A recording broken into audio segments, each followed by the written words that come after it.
કરીએ રાજકારણના ટોપ 9 ન્યૂઝ પર। સતત ત્રીજી વખત દેશના વડાપ્રધાન બન્યા બાદ ફરી એકવાર પીએમ મોદી કાશીની જનતાનો આભાર વ્યક્ત કરશે। માહિતી પ્રમાણે વડાપ્રધાન મોદી 18 જૂને વારાણસીની મુલાકાતે જશે અને પીએમ મોદી વારાણસીમાં ગંગા આરતીમાં પણ હાજરી આપશે। ભાજપ 5 રાજ્યોમાં નવા પ્રદેશ પ્રમુખોની નિમણૂક કરવાની તૈયારી કરી રહી છે। આ રાજ્યોના વર્તમાન પ્રદેશ અધ્યક્ષોને મોદીએ પોતાના નવા મંત્રીમંડળમાં સ્થાન આપ્યું છે। ગુજરાત, તેલંગાણા, પશ્ચિમ બંગાળના પ્રદેશ અધ્યક્ષોને મોદી મંડળમાં સ્થાન મળ્યું છે, તો તમિલનાડુ અને રાજસ્થાનના ભાજપ પ્રદેશ અધ્યક્ષો બદલાવાની શક્યતા પણ છે।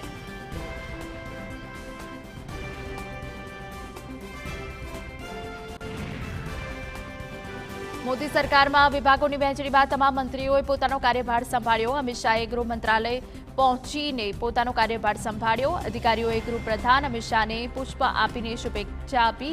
ભાજપ અધ્યક્ષ જેપી નડ્ડાએ સ્વાસ્થ્ય મંત્રાલયનો કાર્યભાર સંભાળ્યો।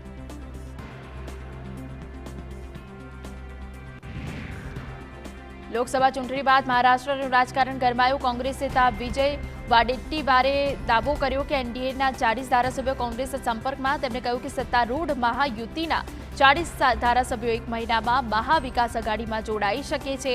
એનડીએના ધારાસભ્યો આગામી એક મહિનામાં ઘર વાપસી માટે કોંગ્રેસ અને એનસીપીના સંપર્કમાં છે।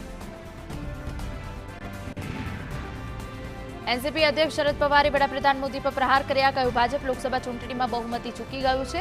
સરકાર બનાવવા માટે તેમને એનડીએના સાથી પક્ષોનો ટેકો લેવો પડ્યો। તેમણે પૂછ્યું કે શું વડાપ્રધાન પદ સંભાળનાર વ્યક્તિએ કોઈને નકલી કહેવું જોઈએ?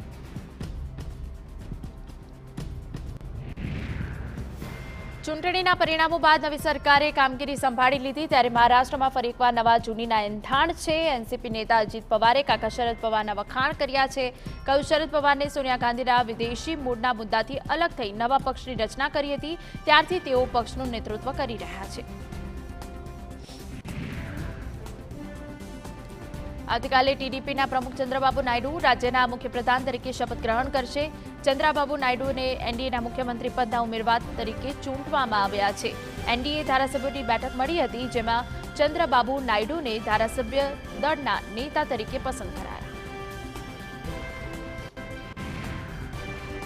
મોદી સરકારમાં મંત્રાલયોની વહેંચણી કરવામાં આવી છે, ત્યારે આપ નેતા સંજયસિંહે મોદી સરકાર પર નિશાન સાધ્યું। કહ્યું, ભાજપની સહયોગી પાર્ટીઓના ભાગમાં આવ્યું ઝુંઝુનું મંત્રાલય। સંજયસિંહે કહ્યું કે ન તો ગૃહ, ન સંરક્ષણ, ન નાણાં, ન વિદેશી, ન વાણિજ્ય।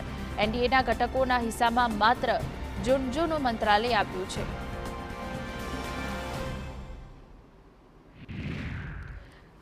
બિહારથી લોકસભા ચૂંટણી હાર્યા બાદ ભોજપુરી સુપરસ્ટાર પવનસિંહે નવી રાજકીય પાર્ટી બનાવવાની જાહેરાત કરી છે। ચૂંટણીમાં મળેલા જનતાના પ્રેમ અને સમર્થનને કારણે પવનસિંહે પોતાની રાજકીય કારકિર્દી અંગે મોટો દાવ ખેલ્યો છે।